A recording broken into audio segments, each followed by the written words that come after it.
ఎన్ని గడించినా మనశ్శాంతి లేకపోతే జీవితం వ్యర్థమని మాజీ మంత్రి జీవన్ రెడ్డి అన్నారు. జిల్లా కేంద్రం గుట్టరాజేశ్వర స్వామి దేవాలయ ఆవరణలో బుర్ర భాస్కర్ శర్మచే శివ మహాపురాణ ప్రవచన జ్ఞానయజ్ఞం కొనసాగుతుండగా మాజీ మంత్రి జీవన్ రెడ్డి పురాణ ప్రవచన కార్యక్రమానికి విచ్చేసి భాస్కర్ శర్మను సన్మానించారు. అనంతరం భాస్కర్ శర్మ జీవన్ రెడ్డిని సన్మానించారు. జీవన్ రెడ్డి మాట్లాడుతూ జీవితంలో ఎంత గడించినా మనశ్శాంతి లేకుంటే వ్యర్థమని, ఆధ్యాత్మికం ప్రతి మనిషికి అవసరమని, శివ పురాణం వినే భాగ్యం మనకు అందరికీ కలగడం ఆనందంగా ఉందని అన్నారు. పురాణ ప్రవచకులు భాస్కర్ శర్మని బ్రహ్మశ్రీ గుండి శ్రీనివాస్ శర్మచే లిఖించబడిన సన్మాన పత్రము గీతా సత్సంగ కార్యదర్శి పంపటి రవీందర్ నూనె కుమార్ ముఖ్య అతిథి జీవన్ రెడ్డి చేతుల మీదుగా అందించి సన్మానించారు. కార్యక్రమం అనంతరం భక్తులందరికీ మహా అన్నప్రసాదం అందించారు. ఇదే కార్యక్రమంలో మహిళలు గోరింటాకు సంబరాలు జరుపుకున్నారు.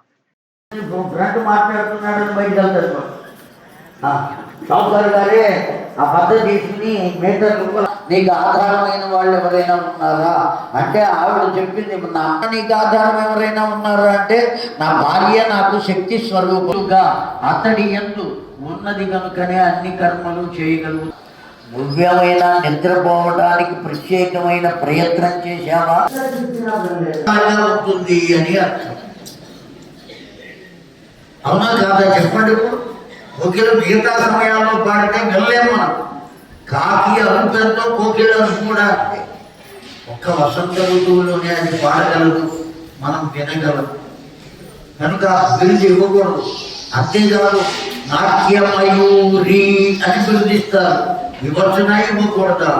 ఇప్పుడు మీరే చెబుతారు ఇవ్వకూడదు అని. ఎందుకంటే వీడు ఏం చెబుతాడో ఎందుకు ఏమంటే మగనెమలికి నాట్యం చేసే హక్కు ఉన్నది, అర్హత ఉన్నది, చేసే నేర్పు ఉన్నది. ఆడనెమలికి నాట్యం చెయ్యదు, దానికి పింఛం ఉండదు. ఒక్క మగనెమలికే పింఛం ఉంటుంది. కనుక నువ్వు బిరుదిస్తే ఎవరు బిరుదివ్వాలి? మయూరము అని బిరుదివ్వాలి. నాట్యమయూరము అని బిరుదివ్వాలి. మయూరి అంటే ఆడనెమలి అని. ఆడనెమలి నాట్యమే చెయ్యదు, వీడికి నాట్యం మయూరి అని బిరుదు ఎట్లా ఇస్తారండి? నాకోటి వాడు ఎవడైనా అడిగితే వీడికి ఏదో వెళ్ళి పట్టింది, లోకంలో ఎప్పటి నుంచి ఇస్తున్నారు అని అంటారు. ఇదే అంతేనా అండి? 5 రోజుల పాటు అంగరంగ వైభవంగా బ్రహ్మశ్రీ బుర్ర భాస్కర్ శర్మ గారిచే 18 రోజులు ప్రతిరోజు ఉదయ సాయంకాలాలు 8 గంటలు లేకోకుండా మనకు ఒకరోజు చెప్పింది ఈరోజు చెప్పింది రేపు రాదు, నిన్న చెప్పింది ఇవాళ రాదు, అలా 18 పురాణాల యొక్క అలా నమః శివాయ ఓం నమః. నా పేరు డాక్టర్ గుండి శ్రీనివాస్ శర్మ, మా ధర్మపురి. నేను కాకతీయ యూనివర్సిటీలో అసిస్టెంట్ ప్రొఫెసర్ చేశాను. ఇప్పుడు ఇంకా 2 రంగాలు దాడి చేస్తున్నాను. అక్షర కుసుమాంజలి అభినవ వ్యాసులకు కమలాక్షరముల నీరాజనం అభినవ సుఖ భాగవత భాస్కరాది బిరుదులతో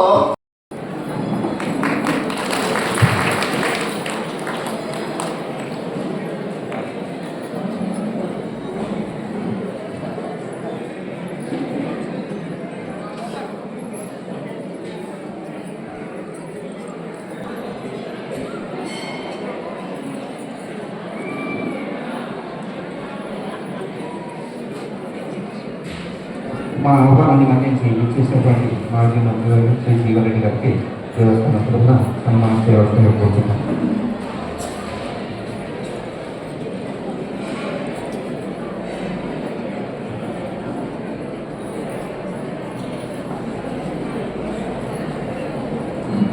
అలాగే వారు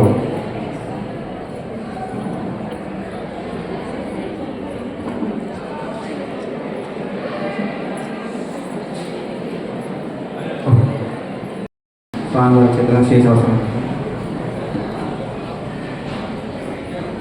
మన గీతా సత్సంగ నిర్వాహకులు శ్రీ పంపటి రవీందర్ గారు స్వామివారిని సన్మానిస్తూ వారికి సన్మాన పత్రం అందజేస్తారు.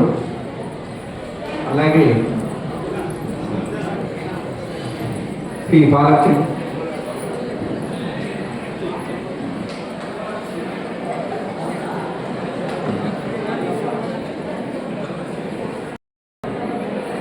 చాలా అదృష్టం. జగిత్యాల పట్టణంలోని ప్రాంతాలు ప్రజానికానికి శివ మహాపురాణం దాని యొక్క ప్రాచుర్యం తెలియజేయడం ఈ ప్రవచన జ్ఞాన యజ్ఞాన్ని చేపట్టే విధంగా పూజ్యులు శర్మ గారి నేతృత్వం దీక్షలకు నేర్పించడం విధంగా మనందరూ అదృష్టంగా భావించాలని పడుతున్నాను.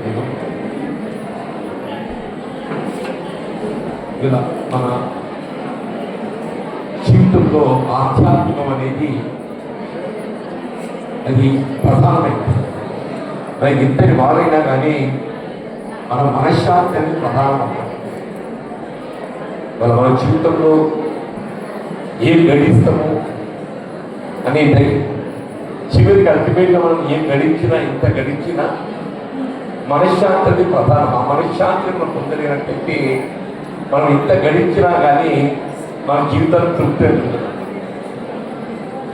అప్పుడు యొక్క మనశ్శాంతిని మనం కల్పింపజేయటం ఆధ్యాత్మికంగా ఏదైతుందో మనలో పురాణాల వల్ల రామాయణమే కానీ భాగవతమే కానీ భారతమే కానీ అన్నింటికీ మూలం ఏదైతుందో శివుడు ఆరాధ్యం. అన్నింటికి మూలం శివుడు ఆరాధ్యం. ఇదందరూ కూడా గ్రహించింది, తెలిసింది.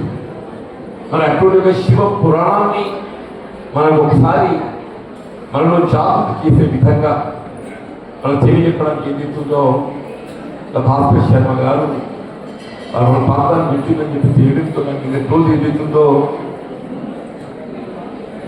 నాకు ఒకసారి దర్శనం తీసుకుంటే బాగుంటున్నాను. నేను దర్శనం కాదు తప్పకుండా మన ప్రవచనాలు ఏదైతుందో నేను వినడానికి ప్రయత్నం చేస్తాను. అనుకున్నటువంటి సమయ భావం ఏ విధంగా ఉన్నా కానీ తప్పకుండా ఏదైతుందో వారి ప్రవచనాలు ఏదైతుందో వినడం కాదు, నా జీవితంలో నేను అమలు చేయడానికి అందరూ మీరు చేయించిన మనం మరి ప్రవచనాలు వినడం అంటే ఆ ప్రవచనాలను మన జీవితంలో ఒక భాగం చేసుకుని ఆచరించడం అంటే ప్రధానం. మనం ఆచరించగలిగినప్పుడు మాత్రమే ఏదైతున్నదో మరి ప్రవచన బోధనలు మనం ఇక్కడ విన్నందుకు దానికి తృప్తి ఉంటుంది. అది మనం ఎంతవరకు మన జీవితంలో ఆచరించేదేమో మనము అది ఒక సినిమా చూసినట్టు అయిపోతాం. ఒక సినిమా హాల్ పోతూ సినిమా చూస్తాం, వెళ్ళి చూస్తాం, లోపల చూసే సినిమా అక్కట్టు మర్చిపోతుంది.